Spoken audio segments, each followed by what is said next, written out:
So let me start with mail balloting generally. I have 8 topics. I hope that I can keep your attention as I go through them. I will keep them fairly short on each topic. But there are 8 general problems with mail ballots. In summary, a mail election is probably the worst possible way to run an election. The worst. And I have 8 reasons for you. The first is that mail balloting disenfranchises voters. When you run an election in the mail, you are turning over your vote to the people who regularly deliver you your neighbor's mail. The post office itself says that their error rate is at best 5%. They have a goal in the post office for political mail of a 95% success rate. Well, you all know that that is a 5% failure rate. If you are 95% of the time successful with mail ballots, you fail 5% of the time.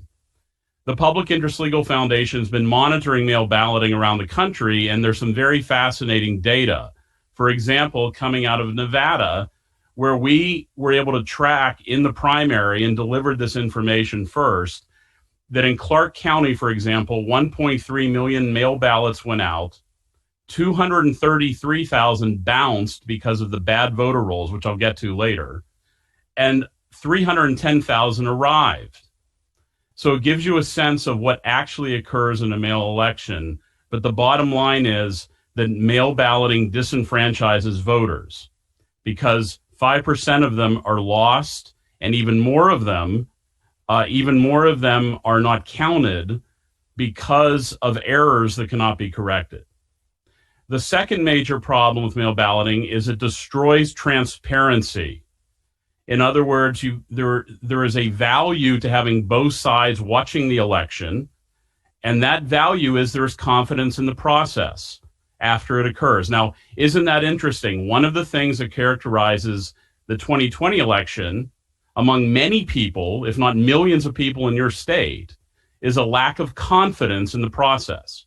One reason that occurs is because mail ballots are voted outside of the view of election officials.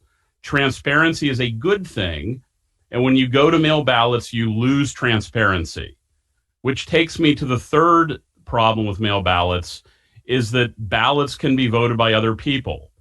What I'm about to tell you is not speculation. I will give you a direct citation to a federal court opinion that discusses this in great detail. If you want to see how voter fraud operates with mail ballots, if you care about these issues, please read a case that I litigated in the Federal District of Mississippi, the Southern District, called United States versus Ike Brown. I represented the United States while at the Department of Justice. I have a citation for you. It's 494 F Sup 2nd 440. I'll repeat that. 494 Federal Supplement 2nd 440. The case is United States versus Ike Brown. In that case, you will find page after page after page describing what happens when mail ballots go to people who are on the margins, who do not have economic power, who rely on the local government for their jobs, for their livelihood. And what you will find in that case are swarms of notaries, swarms of ballot collectors voting ballots for people. This was live testimony in federal court by the victims who testified that other people came to their house and voted their mail ballots. This is not speculation. This is not a conspiracy. This is a judgment in favor of the United States of America. And you could read the details of which. One particular victim was named Susie Wood. She was regularly having other people voting her mail ballots. They would bring them to her house out of the mailbox, and they were regularly voting her ballots. When the judge interrupted our questioning of the victim and asked Susie Wood, why on earth would you be doing this? She said something I'll never forget. She said, Your Honor, the person coming to my house always knows who the best person to vote for is. That's in the opinion that I gave you that you can read. It's not isolated. But the third reason mail ballots are bad is it creates vulnerabilities in the system. The fourth reason mail ballots are bad is because they're going to bad addresses in Georgia. I can't speak entirely to the Georgia process, but I can tell you about Nevada. In Nevada, we went, and you could see a video if you Google Public Interest Legal Foundation Nevada video. We looked at the Nevada voter rolls, and we went to the addresses where people are registered to vote.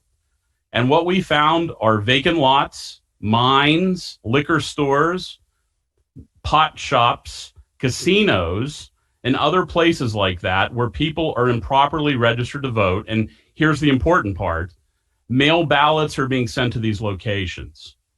Now, in Georgia, we can tell you exactly how many people on the voter rolls there were dead, duplicated, living in other states, or had more than one registration. In fact, we use the most rigorous protocols possible to arrive at these conclusions, and we've been doing this for years at the Public Interest Legal Foundation, directly figuring out which are the improper registrations. We did that for Georgia well before the election. So the fourth reason why mail balloting is bad is because it ends up having ballots being sent to bad registrations. The fifth reason that mail balloting is bad is because it creates storage problems. Now, there's been lots of news stories about ballots in suitcases showing up and so forth, but I will tell you, none of that surprises me because ballots have to be stored somewhere if they're all coming in the mail. And that results in a wide variety of zany solutions, such as suitcases.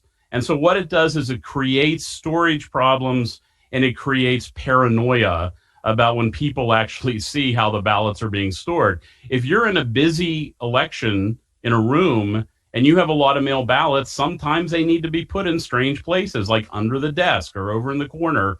But people without election administration experience don't quite understand how hard it is to run an election sometimes. The sixth reason why mail ballots are bad is because you cannot cure them. In other words, if somebody's sitting at their home on the kitchen table mistakenly votes a mail ballot and fills it out wrong or does the envelope wrong, they can't fix it. They mail it in, and these are the sorts of ballots that get rejected, that they get disenfranchised because it's hard to cure them. Contrast that with in person.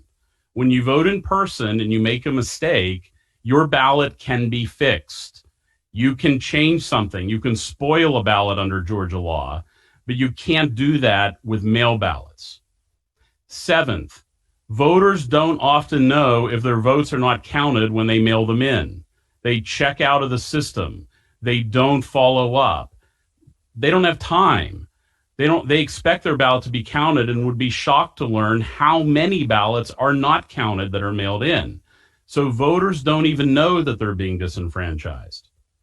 Let me leave you on the list of problems, number 8, with probably the most important one. I saved the best for last.